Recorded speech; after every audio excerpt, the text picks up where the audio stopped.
Bonsoir et bienvenue dans l'Odyssée du Samouraï 2000, le feuilleton qui raconte l'Odyssée, la saga du club Manceau et Sartois, un club d'arts martiaux et de sports de combat. Et ce soir, parmi nos invités, bien évidemment, nous retrouvons nos deux cofondateurs, Didier Moreau et Philippe Lomo, et deux autres invités qui ont été tour à tour présidents du club. Chantal Lomo, bonsoir. Bonsoir. Et Noël Blin, bonsoir. Bonsoir. Avec qui on va parler tout à l'heure un petit peu une nouvelle fois de la genèse de cette histoire. Mais commençons par la question qui s'impose, la question 100%, à 1000% même. Pourquoi Samouraï 2000, Didier Moreau ?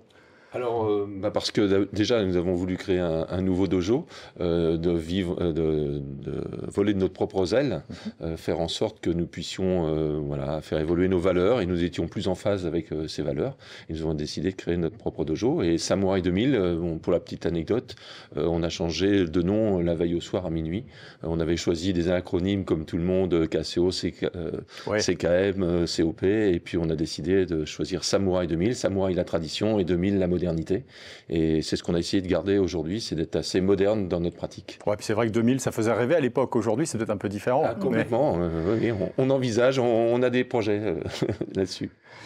Bon, Philippe, on va raconter un petit peu l'histoire, la création de ce club, parce que tout le monde a mis à la main patte pour construire ce fameux Samouraï 2000 qui était situé rue des Acacias, faut-il le rappeler, à côté de l'avenue Olivier Euzet au Mans. Oui, ça c'est le moins qu'on puisse dire. D'ailleurs, l'objet symbolique d'aujourd'hui, comme on peut le voir, c'est la truelle élégante chantier. Ouais. Ça symbolise bien la masse de travaux qu'il y a eu à effectuer dans un laps de temps très court, puisqu'on avait 4 mois pour transformer ce qu'on pourrait appeler aujourd'hui une friche industrielle en dojo.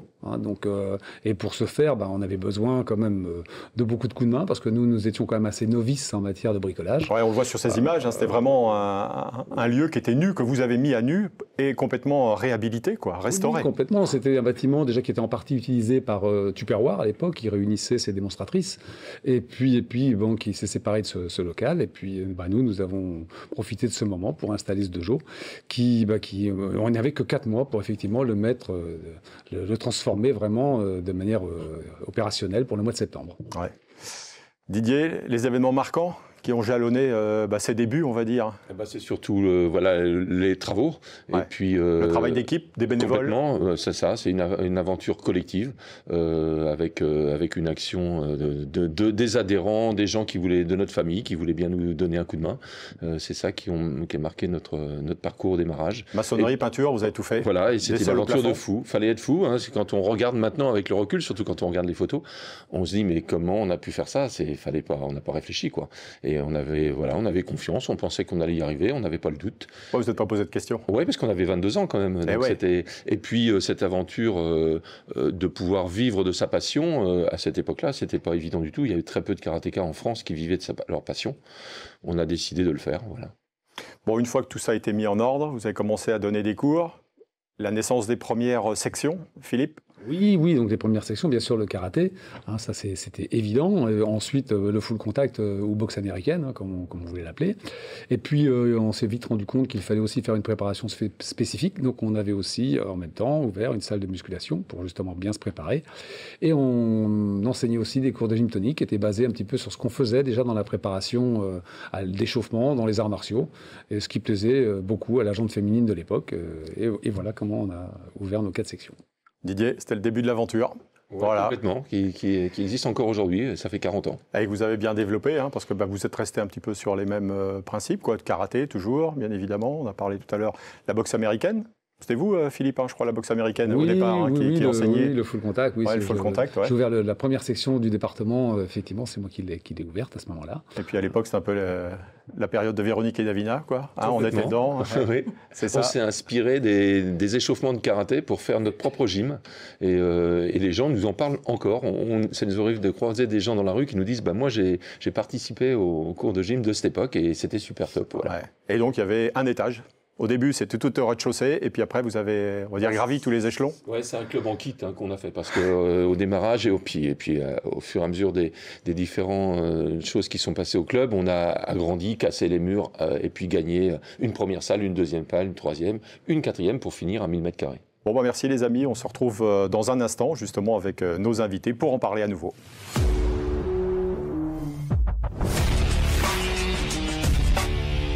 On l'a dit, le karaté est une affaire de spécialistes, mais aussi et surtout de passionnés, à l'image de Noël Blin, qui est parmi nos invités aujourd'hui. Bonsoir Noël. Bonsoir. Vous étiez de la première aventure aussi, bien avant celle du samouraï. J'en ai fait partie. Mon petit doigt me dit que c'était le KCM à l'époque, c'est ça? CKM. Le CKM, voilà. Donc vous étiez le président Club de karaté du Mans. Un club un peu itinérant sur le Mans, puisque vous, Oui, un petit vous donniez club. des cours dans différents lieux. Albert Camus, la Madeleine. Comment ça s'est passé votre rencontre avec Didier et Philippe On se alors, connaissait déjà bien avant. en tant que compétiteur? Et puis moi, j'ai voulu quitter à l'époque le KCO pour faire mon propre club.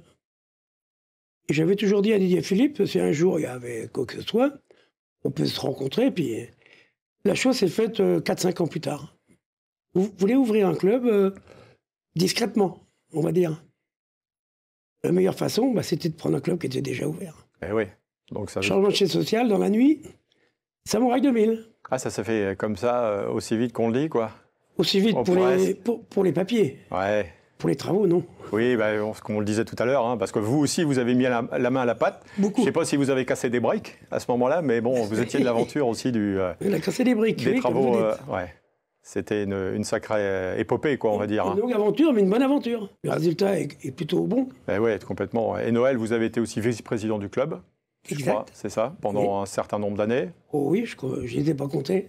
Et puis aujourd'hui encore, vous pratiquez, vous êtes Non, terminé. terminé. Aujourd'hui, Terminé. vous êtes toujours Ah non, là pour les épauler ou pour épauler d'autres. Je suis toujours là, je suis toujours bien accueilli. Je suis toujours au samouraï. J'y vais quand je veux. Vous portez toujours un œil avisé Tout à sur fait. ce club qui s'est, faut bien le dire, Tout à fait. bigrement développé au fil des années. Peut-être pas comme vous pouviez l'imaginer à l'époque. C'est totalement différent. Ouais. Ah bah oui. Le karaté d'il y a 40 ans a évolué. Et de voir ce club grandir à tel point, ça, c'était peut-être pas à l'époque on pensait. Je l'aurais pas imaginé. Ouais. Et puis, grâce à Didier et Philippe, on en est arrivé là. Pour moi, un des plus grands clubs de France. Et oui, on l'a dit en préambule. Ouais. Même en résultat, en tout. Peut-être même en personnalité, Ah oui, sûrement aussi, ouais. également. Merci Noël de votre témoignage. Chantal Lomo, vous êtes l'épouse de Philippe. Vous êtes la maman d'une karatékate. Vous avez vous-même pratiqué aussi? Oui. Ouais. Donc, Et été présidente du club surtout, et je suis puisqu'on présidente parle du aujourd'hui club. de tous ceux qui Enfin, ont j'étais eu là. présidente du club à l'ouverture du Samouraï. D'accord. Voilà. Donc, effectivement, c'était une aventure. Il a fallu se lancer dans l'associatif, la création d'un bureau, toute la mise en place des procédures de déclaration, etc. Donc, ça s'est fait rapidement. Et encore plus rapidement après, il a fallu s'attaquer aux travaux. Ouais. Et quand Donc, vous êtes lancé dans l'aventure-là, tout ça- vous avez arrêté de pratiquer, vous peut-être? C'était la période? Non, le karaté, j'avais déjà cessé D'accord. depuis peu d'ailleurs. Ça vous a pas fait peur de prendre la présidence Ça faisait beaucoup de choses, d'autant plus que même personnellement, au niveau du couple, on s'était lancé dans la construction de notre maison. Ah oui. Il y a eu beaucoup de choses à ce moment. Ouais. Oui, c'était assez Parce qu'il y avait stressant. Il y avait la double construction et un Philippe qui donnait à des cours fait. aussi. Donc, Et qui était très absent. Eh oui, c'est ça. C'était. Voilà. Mais bon, tout s'est bien déroulé. On a continué notre vie comme ça. Le samouraï s'est super bien développé. Les enfants ont fait partie de la famille du samouraï parce que nos 3 enfants ont pratiqué. Milly, à très haut niveau, on peut le dire. elle a très haut niveau, donc Tiffany un petit peu moins. Et puis bon, mon garçon, c'est un petit peu plus en détente, En dilettante, on va dire. Voilà. en complément du reste, quoi. Mais ouais. ils ont toujours été partie prenante de cette expérience. Donc Merci, en tout cas. C'était très... D'avoir apporté votre écho, on peut dire, à la réussite de ce club, Oui. qui a aussi Je sais compté d'autres présidents, quand on regarde un petit peu dans le rétroviseur, Didier. Oui, tout à fait. Donc, cette grande aventure de 40 ans, il y a eu d'autres présidents. Il y a eu Claude Moreau, mon papa. Voilà. Et ensuite, Jean-Michel Coulet, Marc Provost et aujourd'hui Jackie Bigolet, qui est le président actuel. Et ce qu'il faut noter, ça a toujours été des pratiquants. C'était un petit peu la force du samouraï, c'est-à-dire qu'ils étaient investis et pratiquants. Et ça, c'est très important. Des personnes très intelligentes, parce qu'il fallait vraiment gérer tout plein de choses nouvelles, et aussi très investis, et surtout toujours avec les mêmes valeurs. C'est-à-dire que les valeurs sont restées du début jusqu'à la fin. Ces personnes-là ont fait marcher l'idée et la symbolique du club tout au long de ces années. Ouais. Et voilà, avec des embauches, avec plein de choses. Donc c'est devenu une grosse association. Et Chantal a connu ça au démarrage. Il fallait déjà embaucher du personnel, voilà, avec des emplois aidés, etc. Donc c'est des choses qu'on ne connaissait pas, qui étaient au démarrage. Et chacun a mis sa pierre à l'édifice et a apporté son savoir-faire.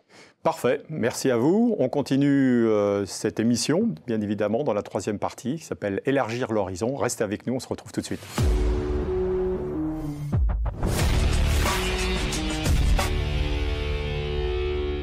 Prendre des risques, il en a fallu pour nos deux acolytes, Philippe Lomeau et Didier Moreau, lors de la création du Samouraï 2000, mon cher Didier. Oui, complètement. Vous n'avez pas peur de prendre des risques lorsque vous êtes lancé? Non, pas du tout. Et justement, c'est un sujet important, c'est la confiance en soi. On avait quand même confiance en nous, on avait 22 ans et on s'est lancé parce qu'on avait du courage, de la détermination, de la passion et une certaine vision. Voilà, ce qui a fait qu'on a pu passer au-dessus de tous les obstacles, nombreux obstacles qu'on a eus. Et ça, c'est important. Même si on peut laisser une idée pour les jeunes, il faut essayer de les lancer là-dedans. Il faut qu'ils osent et qu'ils apprennent à interpréter et à rebondir sur leurs erreurs. Donc la notion d'erreur est importante et pas avoir peur. La peur par rapport à la confiance, c'est très très important. Les moments d'incertitude, il y en avait forcément eu, hein, Philippe, mais de là à renoncer, il y a un fossé que vous n'avez pas... Voilà, ça c'est pas dans notre ADN. Ouais. Donc l'incertitude, oui, on en a eu, surtout quand il fallait ouvrir en septembre alors que 15 jours avant, on n'avait pas encore fait les peintures. Donc là, c'était des moments d'incertitude, mais heureusement qu'on avait des amis, comme l'a dit Didier tout à l'heure, de la famille, et puis des personnes comme Noël Blin qu'on a entendu, qui s'investissaient sans compter, hein, les jours fériés et les vacances. Ouais. La passion, c'est ce qui vous c'est ce qui vous habite, hein, c'est un peu votre ADN aussi, hein, vous êtes des passionnés à la base, c'est ce qui vous a permis aussi de surmonter, on va pas dire certaines difficultés, mais si, c'est quand même ça. Oui, la passion, c'est vraiment un moteur, hein, c'est l'énergie, on peut bosser sans relâche quand on est passionné, mais aussi ce qu'on a essayé de protocoler un petit peu dans le haut niveau, c'est quand on tombe, on se relève et on apprend à analyser les échecs qu'on peut avoir et puis et faire en sorte que ça ne se reproduise pas et puis ça ne nous arrête pas. Donc ça, c'est très très important. Nous, c'est dans les protocoles, dans le haut niveau, on n'arrête pas de se louper, on perd plus souvent qu'on gagne, et ça nous a permis d'apprendre la confiance en nous. Donc nous, on l'avait vécu, Philippe et moi, à travers la compétition, et puis deux caractères bien trempés, je pense, et puis ce qui a fait qu'on a réussi à surmonter toutes ces difficultés et à faire du Samouraï 2000 ce qu'il est aujourd'hui et qui a 40 ans. Ouais. Cette volonté de vivre de sa passion, ça n'avait rien d'évident hein, dans les années 80 de se dire que je vais vivre du karaté à travers l'enseignement et puis la réussite d'un club. Ah, complètement, oui, c'est certain. Il était à l'époque pratiquement personne ne vivait de l'enseignement du karaté. En tant que sportif, non, ça c'est une certitude, mais de l'enseignement, non plus. Et nous avons effectivement créé notre métier au fil de tous ces mois où on s'est investi. Et au terme de la première saison, on s'est rendu compte qu'il fallait effectivement passer à une vitesse supérieure et embaucher. Didier, un petit mot juste pour finir. Écoutez, c'est une super aventure et nous on essaie aujourd'hui de faire passer ces messages-là aux jeunes à travers l'école des enfants où on essaie de parler aussi de la confiance en soi, de l'ego, qu'on a déjà abordé dans plusieurs émissions, et c'est aussi ça qu'on fait au Samouraï 2000, c'est qu'on fait passer des valeurs et des idées importantes pour on est vraiment des éducateurs avant tout. Merci à vous d'avoir participé à cette émission. On se donne rendez-vous dans 2 semaines pour un nouveau numéro de l'Odyssée du Samouraï 2000, le numéro 5, avec la participation de Vincent Collet, l'entraîneur de l'équipe de France de basket, qui vous dira pourquoi il a fait de belles rencontres au Samouraï 2000. Bonne fin de soirée à vous, à bientôt.